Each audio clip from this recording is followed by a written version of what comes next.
부모로서 헌신하는 마음은 존귀합니다. 그러나 지나친 희생은 결국 자신도 자녀도 불행하게 만들 수 있습니다. 어느 어머니는 은퇴 후에도 자녀를 위해 무리하게 일하다 건강을 잃었고 결국 자녀에게 내가 너를 위해 이렇게 살았다라는 원망 섞인 말을 하게 되었습니다. 안녕하세요. 오늘은 60대 이후 행복한 노후를 위해 꼭 내려놓아야 할 7가지 습관에 대해 이야기 나눠보겠습니다. 60대는 삶의 중요한 전환점입니다.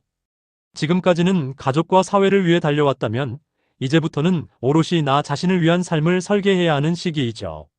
그렇다면 어떤 태도와 습관을 버려야 더 행복한 노후를 맞이할 수 있을까요?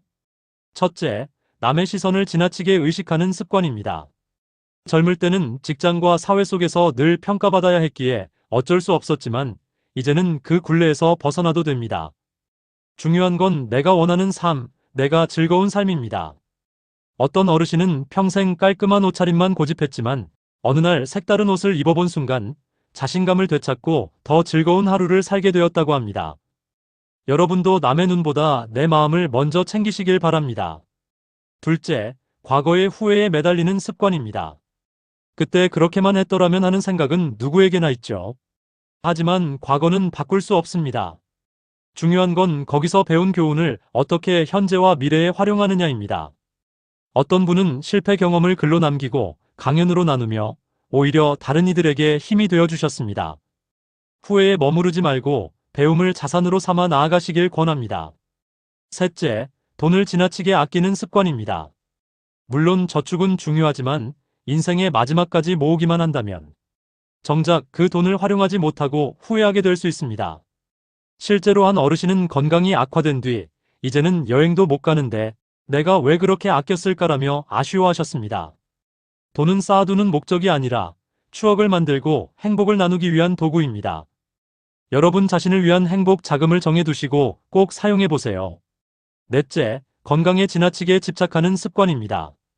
건강은 분명 중요합니다. 하지만 수치에 집착하거나 약에만 의존하면 오히려 삶의 질이 떨어질 수 있습니다. 꾸준한 운동, 가벼운 산책, 명상 같은 작은 실천이 오히려 더 큰 효과를 줍니다. 건강은 삶을 위한 수단이지 인생을 얽매는 족쇄가 되어서는 안 됩니다. 다섯째, 자녀에게 모든 것을 희생하는 습관입니다. 부모로서 헌신하는 마음은 존귀합니다.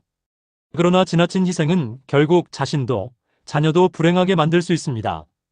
어느 어머니는 은퇴 후에도 자녀를 위해 무리하게 일하다 건강을 잃었고 결국 자녀에게 내가 너를 위해 이렇게 살았다라는 원망 섞인 말을 하게 되었습니다. 하지만 자녀는 오히려 엄마가 행복했으면 좋겠다라고 말했죠. 여러분의 행복이 곧 자녀의 행복이라는 점을 꼭 기억하시기 바랍니다. 여섯째, 새로운 시도를 두려워하는 습관입니다. 나이가 들수록 익숙한 것에 머무르고 싶어집니다. 하지만 새로운 경험이 삶을 더 풍요롭게 만듭니다. 어떤 분은 70세에 그림을 시작했는데 그 시간이 인생에서 가장 즐겁다고 말씀하셨습니다. 작은 것부터 도전해보세요. 새로운 시도는 나이를 잊게 만드는 활력소가 됩니다. 마지막 7째, 감정을 표현하지 않는 습관입니다. 사랑, 감사, 기쁨을 표현하지 않으면 관계가 점점 멀어집니다. 한 어머니가 딸에게 처음으로 사랑한다라고 말했을 때 그 한마디가 관계를 회복시키는 전환점이 되었습니다. 늦었다고 생각하지 말고 지금이라도 표현하세요. 그 작은 용기가 소중한 관계를 더 깊게 만들어줄 것입니다. 이 7가지 습관을 내려놓는다면 여러분의 노후는 훨씬 더 행복하고 의미 있게 채워질 것입니다. 이제는 남이 아닌 나를 위해, 후회가 아닌 감사와 희망을 위해 쌓기만 하는 인생이 아니라 누리고 나누는 인생을 위해 살아가시길 바랍니다. 오늘 영상이 여러분의 삶에 작은 울림이 되었기를 바라며 여러분의 행복한 노후를 응원합니다. 도움이 되셨다면 구독과 좋아요, 알림 설정도 도움이 됩니다. 감사합니다.